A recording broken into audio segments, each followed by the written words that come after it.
माननीय उच्च न्यायालय इलाहाबाद में अनफिल्ड वैकेंट नॉट ज्वाइनिंग खाली सीटों को लेकर संघर्ष कर रहे हैं। प्रदेश के समस्त याची भाई और बहनों को नमस्कार, जय हिंद। मित्रों रीट संख्या 26/813/2018 का 17 मार्च दिन बुधवार 2021 को जजमेंट रिजर्व हो चुका है। बहुत ही बेहतर क्षण था, हमारे आपके भविष्य के लिए बहुत ही अच्छा दिन था। इसलिए हम कह सकते हैं कि मौजूदा जो स्थिति उभर के आ रहा है कोरोना महामारी का, इसको देखते हुए 17 मार्च को जो हम लोग अपने मकसद में कामयाब हुए हैं, जरा सा भी केस डिले हुआ होता तो फिर 4 से 5 माह हमारा बर्बाद हो जाता। 4 से 5 माह, क्योंकि मौजूदा स्थिति को देखते हुए, सिचुएशन को देखते हुए इस बात को हम स्पष्ट शब्दों में कह सकते हैं कि खासकर सर्विस मैटर का एडिशनल केस का सुनवाई प्रेजेंट टाइम होना बहुत ही कठिन, असंभव तो नहीं है, लेकिन सुनवाई होना बहुत ही कठिन।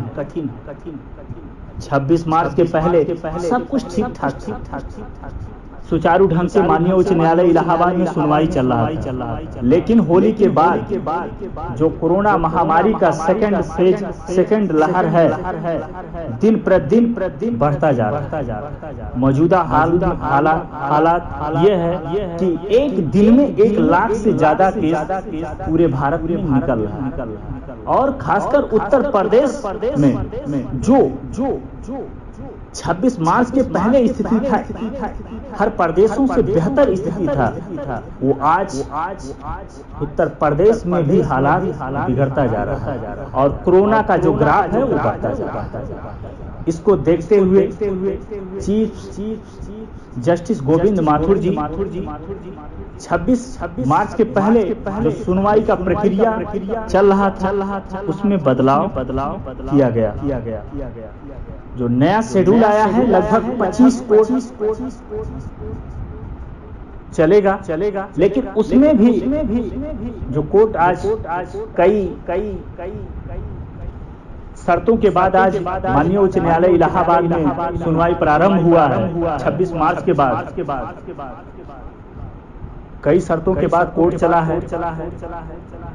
कोर्ट के अंदर प्रवेश करना, चाहे वो मुंशी हुए, चाहे वो आम आदमी हुए, या जिनका केस नहीं लगा है, कोई भी अधिवक्ता वर्ग अंदर प्रवेश नहीं कर पाएंगे, क्योंकि जिनका केस लगा है उन अधिवक्ता का गेट पास बनेगा, वही अधिवक्ता अंदर प्रवेश कर पाएंगे। तो तमाम शर्तों के बाद आज कोर्ट प्रारंभ हुआ, और सिर्फ क्रिमिनल केस का ही सुनवाई हो रहा है मौजूदा स्थिति में, क्योंकि कोरोना का ग्राफ बहुत तेजी से बढ़ रहा है दिन प्रतिदिन। इसको देखते हुए चीफ जस्टिस गोविंद माथुर जी आदेश दिए। तो इस हिसाब से हम कह सकते हैं कि हम लोग जो कामयाबी हासिल किए हैं 17 मार्च को, वो बहुत ही बेहतर और बहुत बड़ा कामयाबी कह सकते हैं, क्योंकि केस उस दिन डिले हुआ होता, और जतो हम एक्टिव नहीं रहे होते, डेट इतना जल्दी नहीं लगवाए होते, सीरियल नंबर इतना बेहतर नहीं आया होता, तो जरूर केस डिले होता, और फिर हमारा 4 से 5 माह बेकार चला। सब कुछ अच्छा हुआ आप लोगों के साथ और सहयोग के वजह से, संघर्ष के वजह से हमारे आज ऑर्डर हमारा रिजर्व हो चुका है। तो कोरोना के वजह से हम लोगों को कोई समस्या होने वाला नहीं, क्योंकि सुनवाई नहीं हुआ होता तब हम कह सकते थे कि समस्या 100% होता। अब जो सवाल है हमारे कुछ याची भाई और बहनों का कि ऑर्डर कब ओपन, तो जो हम आशा कर रहे हैं 12 से लेके 12 अप्रैल से लेके 17 अप्रैल के बीच में ऑर्डर ओपन होने का ज्यादा संभावना 100% नहीं कह सकते हैं, लेकिन 90% 12 से लेके 17 अप्रैल के बीच में ऑर्डर ओपन हो सकता है। जो अभी एडिशनल लिस्ट आया है और फ्रेश केस का लिस्ट आया है, 7 तारीख तक आ चुका है। उसमें सिर्फ क्रिमिनल केस का ही लिस्ट है और जो मुख्य या इम्पोर्टेंट केस हैं उन्हीं का लिस्ट। तो ये जो सप्ताह है, इस सप्ताह में ऑर्डर ओपन होने का संभावना कम, असंभव नहीं है, कम। लेकिन जो आगे 12 तारीख से लेके 16-17 तक जो सप्ताह आएगा उसमें ऑर्डर ओपन होने का संभावना ज्यादा है। तो कोरोना के वजह से ऑर्डर ओपन होने में कोई समस्या नहीं होगा।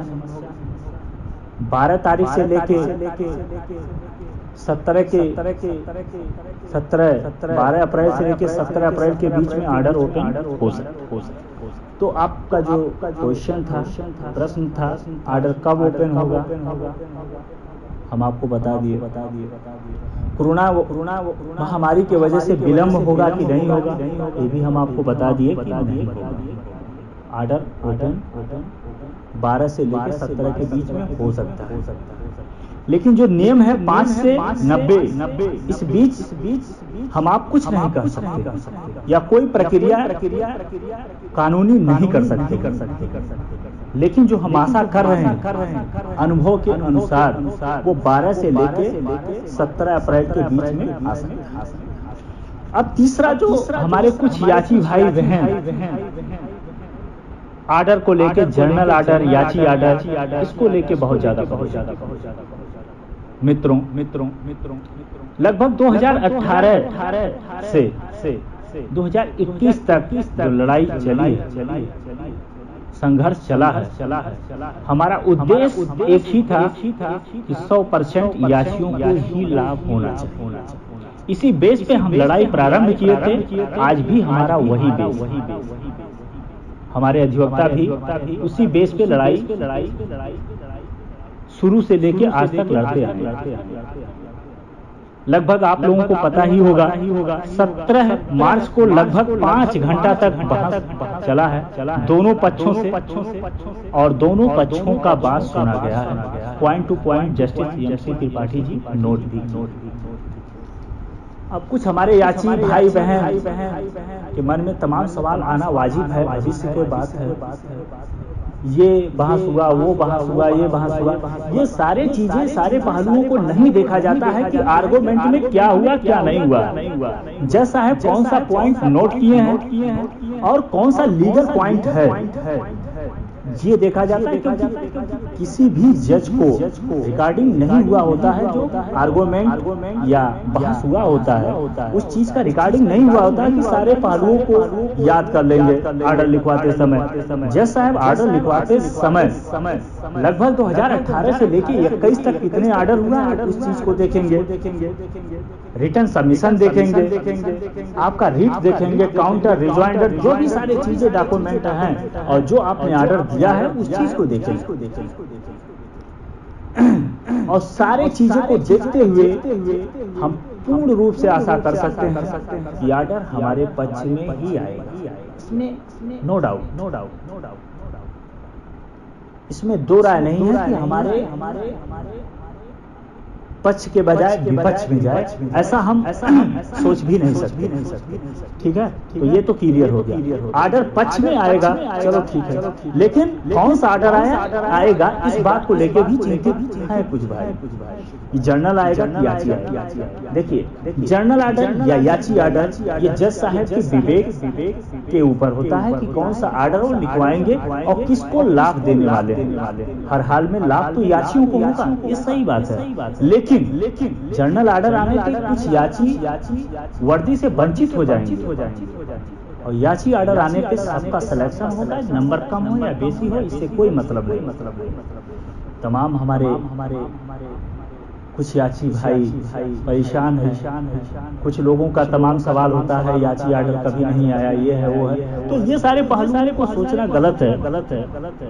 2312 सीट पे 2013 का मैटर है। अरविंद चिकारा एंड टू अदर, ये 2013 में ही का मैटर है। इसमें 2312 सीट खाली था। जस्टिस MC त्रिपाठी जी का बेंच लगातार इसको भी सुनवाई कर रहा था। 2016 में ये आर्डर दिए इसके जो मुख्य अधिवक्ता थे सीनियर विजय गौतम जी, इसमें पिटीशन अलाउ हुआ, याची अलाउ। 2312 जो सीट था इसमें लगभग काफी याची बने थे, काफी रीटे लगभग 60, 70, 80 या जो 90 रीटे कनेक्ट था, उसमें याचियों को ही लाभ मिला। तो हम ये नहीं कह सकते हैं कि याची आर्डर या जनरल, ये जस्टिस महेश चंद्र त्रिपाठी जी के विवेक के ऊपर है। क्या उनको सही लगता है, क्या गलत लगता है, उसके हिसाब से वो आर्डर देंगे। वो याची आर्डर भी दे चुके हैं, वो जनरल आर्डर भी दे चुके हैं। हर केस का नेचर अलग होता है, हर केस का मतलब अलग होता है, सिमिलर केस नहीं होता है कोई। तो ऐसा नहीं है। जस्टिस महेश चंद्र त्रिपाठी जी खासकर विद्यार्थियों के लिए, याचियों के लिए, बेरोजगारों के लिए भगवान उनसे बेहतर अभ्यर्थियों के लिए कोई भी जज नहीं। तो कोई निराश ना रहे, अफवाहों से दूर रहिए। जस अपजस परिणाम सब कुछ ईश्वर के बस में है। लेकिन ऐसा भी नहीं है कि याची आर्डर वो नहीं दिए हैं, ऐसा भी नहीं है कि वो जनरल आर्डर नहीं दिए हैं। हाँ, इतना मैं कह सकता हूँ कि मेरे अनुभव के अनुसार कभी अभ्यर्थियों के विपक्ष में आर्डर, तो पक्ष में ही आर्डर देंगे। और हम पूर्ण आशा करते हैं कि याचियों के ही पक्ष में आर्डर दें, जिससे समस्त अभ्यर्थियों, समस्त याचियों को वर्दी मिलने का रास्ता साफ। 2312 2013 का भर्ती था, उसमें दे चुके हैं। भले ही भर्ती बोर्ड ने नहीं माना, भले ही बाद में वो जनरल आर्डर हो गया, वो अलग बात होता है, लेकिन वो दिए हैं। भविष्य किसी को नहीं पता, दिए हैं तो हम यही आशा करते हैं कि इसमें दें। बाकी याची आर्डर या जनरल आर्डर उनके विवेक के ऊपर, जस्टिस महेश चंद्र त्रिपाठी जी। तो सारी चीजें हम आपका जो क्वेश्चन था वो क्लियर कर दिए। और कोशिश करिए कि कम से कम फोन करिए। आप लोग हर मिनट हर घंटा 50 फोन करते रहते हैं। हम भी इंसान हैं, रिसीव करने में थोड़ा समस्या होता है। बाकी जो भी बात होता है हम कोशिश यही करते हैं जो सही जानकारी है वो आप तक पहुँचाया जाए। ठीक है। तो कोविड-19 की वजह से कोई भी विलम्ब नहीं होगा। और आर्डर 12 से लेके 17 के बीच में आ सकता है। ऐसा नहीं कि 100% आ सकता है, चांस ज्यादा। जिस दिन आर्डर आएगा उसके एक दिन 2 दिन पहले केस लिस्ट में आएगा, सीरियल नंबर छप के आएगा, सारे चीजें पहले जैसे होगा। लेकिन ये कार्य जस्टिस महेश चंद्र त्रिपाठी जी के आदेश पे पेशकार सेक्शन में फोन करेंगे, सेक्शन में लिस्ट छपेगा। उसके बाद जिस दिन डेट रहेगा उसी में ओपन। और कोरोना की वजह से प्रभावित नहीं। तो आप एक भावी सिपाही, सारी बातें आप खुद समझदार हैं, जानते ही होंगे। बाकी किसी पॉइंट पे जो तो कुछ समस्या रहा होगा तो हम पूरी कोशिश किए कि आपको हम सारी बातें क्लियर कर।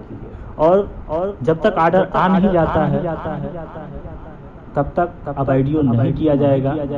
आर्डर आने के बाद ही आईडीओ किया जाएगा। आगे का जो भी प्लानिंग है इसमें नहीं बताया जा रहा है, जिससे मामला लीक ना हो। सारे चीज़ों पे काम चल रहा है और समय आने पे आप लोगों को सारी बातें ज्ञात कराएंगे। इसी शब्दों के साथ हम विराम लेते हैं। जय हिंद, जय भारत।